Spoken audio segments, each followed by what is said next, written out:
ஆன்மீக அன்பர்களே, ஜெயா தொலைக்காட்சியின் இனிய நேயர்களே, இந்த அற்புதமான காலை வேளையில் மலர்களெல்லாம் மலர்ந்து மனம் வீசக்கூடிய இந்த இனிமையான வேளையில் எங்கு பார்த்தாலும் கோயில் மணியோசை, தூபதீப ஆராதனை, தன்னுடைய கன்றுக்குட்டிகளெல்லாம் தாய்ப்பசுவை நோக்கி பாலருந்த செல்கின்ற இந்த புலர்காலை பொழுதியிலே மனதிற்கு இதமான அருள் நேரத்தில் ஆனந்த ஆரம்பத்தில் எங்கள் குழுவினரோடு தொழில்நுட்ப கலைஞர்களோடு நல்லதும் நடக்க வேண்டும் என்கின்ற சிந்தனையோடு சந்திப்பதில் இரட்டிப்பு மகிழ்ச்சி.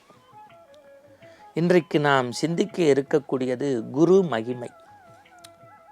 குரு மகிமை, குருவே மகிமை. நல்லா இருக்குல்ல இந்த வார்த்தை? அப்படிதான் அந்த கட்டுரை தொடங்குகிறது. குரு மகிமை, குருவே மகிமை. அதனால்தான் மாதா பிதா குரு தெய்வம்னா.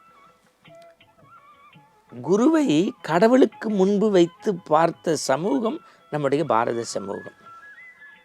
அத்வைதத்தை பரப்பிய இந்த மண்ணில் தோன்றிய ஆதிசங்கரராக இருக்கட்டும், வைணவத்தை இந்த மண்ணில் பரப்புவதற்காக தோன்றப்பட்டவர் என்று நம்பினாலும் கூட சமதர்மத்தை, மதமாச்சரியத்தை நீங்கி எல்லோரும் இறைவனுடைய நாமத்தை சொல்லி வீடு வீடு அறிய வேண்டும் என்று நினைத்த ராமானுஜராக இருக்கட்டும், மத்துவராக இருக்கட்டும், ராகவேந்திர சுவாமிகளாக இருக்கட்டும், நம்முடைய ராமகிருஷ்ண பரமஹம்சராக இருக்கட்டும், ஷீரடி பாபாவாக இருக்கட்டும், அவர்களுடைய கொள்கை கோட்பாடு எல்லாமே நமக்கு இந்த மண்ணுக்கு சொன்னது அறம் சார்ந்த வாழ்க்கை.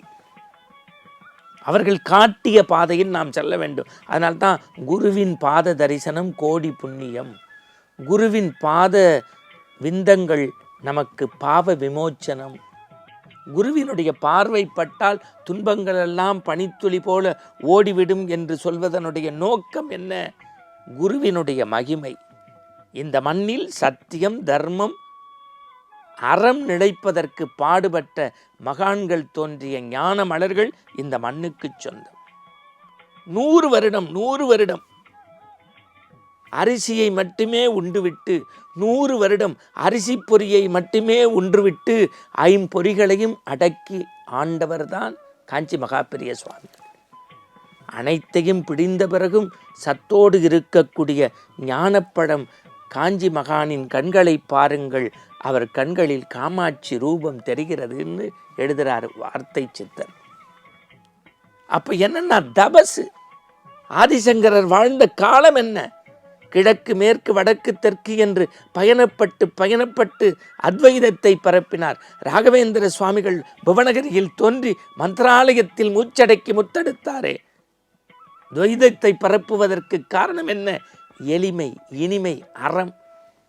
திருச்சுழியிலே புறப்பட்டு திருவண்ணாமலையிலே உறங்கிக் கொண்டிருக்கக்கூடிய ரமண மகரிஷியோ, அல்லது இந்த மண்ணை உய்விப்பதற்காகவே புதிய பூபாலம் பாடிய சேஷாத்ரி மகானோ, இந்த கலியுகத்தில் அருள்கடாட்சத்தை பெற்று தன்னை பெக்கர், பிச்சைக்காரன் என்று சொல்லிக்கொண்டு பிறருக்கு ஞான மார்க்கத்தை, செல்வத்தை, சிறப்பை வாரி வழங்கிய யோகி ராம் சரத்குமார் என்கின்ற விசிறி சாமிகளாக இருந்தாலும் சரி, சின்ன பாதத்தோடு, சிங்கார பாதத்தோடு இந்த மண்ணை ஆழ்வதற்காக அவதாரம் செய்த ஷீரடி மகானாக இருக்கட்டும், யாருடைய செய்கைகளையும் நீங்கள் ஒன்றாக வைத்து பார்த்தீர்கள் என்று சொன்னால் இந்த மண்ணின் அடிநாதமாக மனிதநேயத்தை, ஆன்மீகத்தை அறம் சார்ந்து பரப்பியிருக்கிறார்கள்.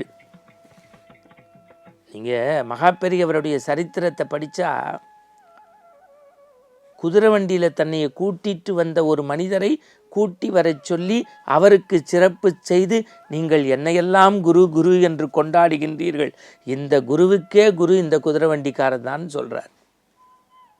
நீங்கள் இடைக்காட்டார் போன்ற சித்தர்களுடைய வாழ்வியலை எடுத்து பார்த்தீர்கள் என்று சொன்னால், குரு என்பவர்கள் தங்களை ஆபரணங்கள் அணிந்து கொண்டு, அலங்காரங்கள் செய்து கொண்டு, பெரிய ஆர்ப்பாரமிக்க அதிகாரமிக்க நாற்காலியில் அமர்ந்து கொண்டு தங்களை மேன்மைப்படுத்தி கொண்டு வெளிக்காட்டி கொண்டிருக்கவில்லை.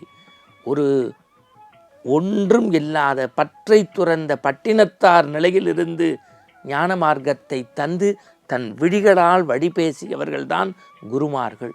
உண்பதற்கு ஓடு, உடுத்துவதற்கு உடை, இருப்பதற்கு மரநிழல் என்று தனித்துவமான வாழ்க்கை வாழ்ந்து மகத்துவமான கருத்தை இந்த மண்ணுக்கு சொல்லி இருக்கிறார்கள்.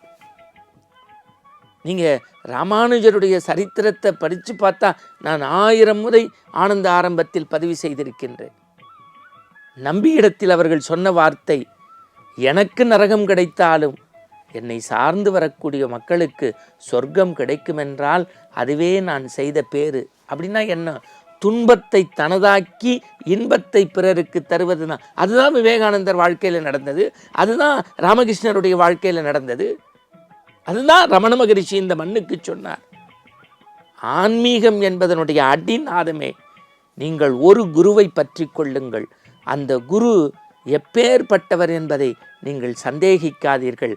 அவர் காட்டும் நெறியில் நடந்து, அவர் சென்ற பாதையில் அவருடைய விழுமியங்களை விழுங்கி நீங்கள் வழி நடந்தீர்கள் என்று சொன்னால் வாழ்க்கையில் ஆனந்தம் நிலைத்து நிற்கும். குரு மகிமை, குருவே மகிமை.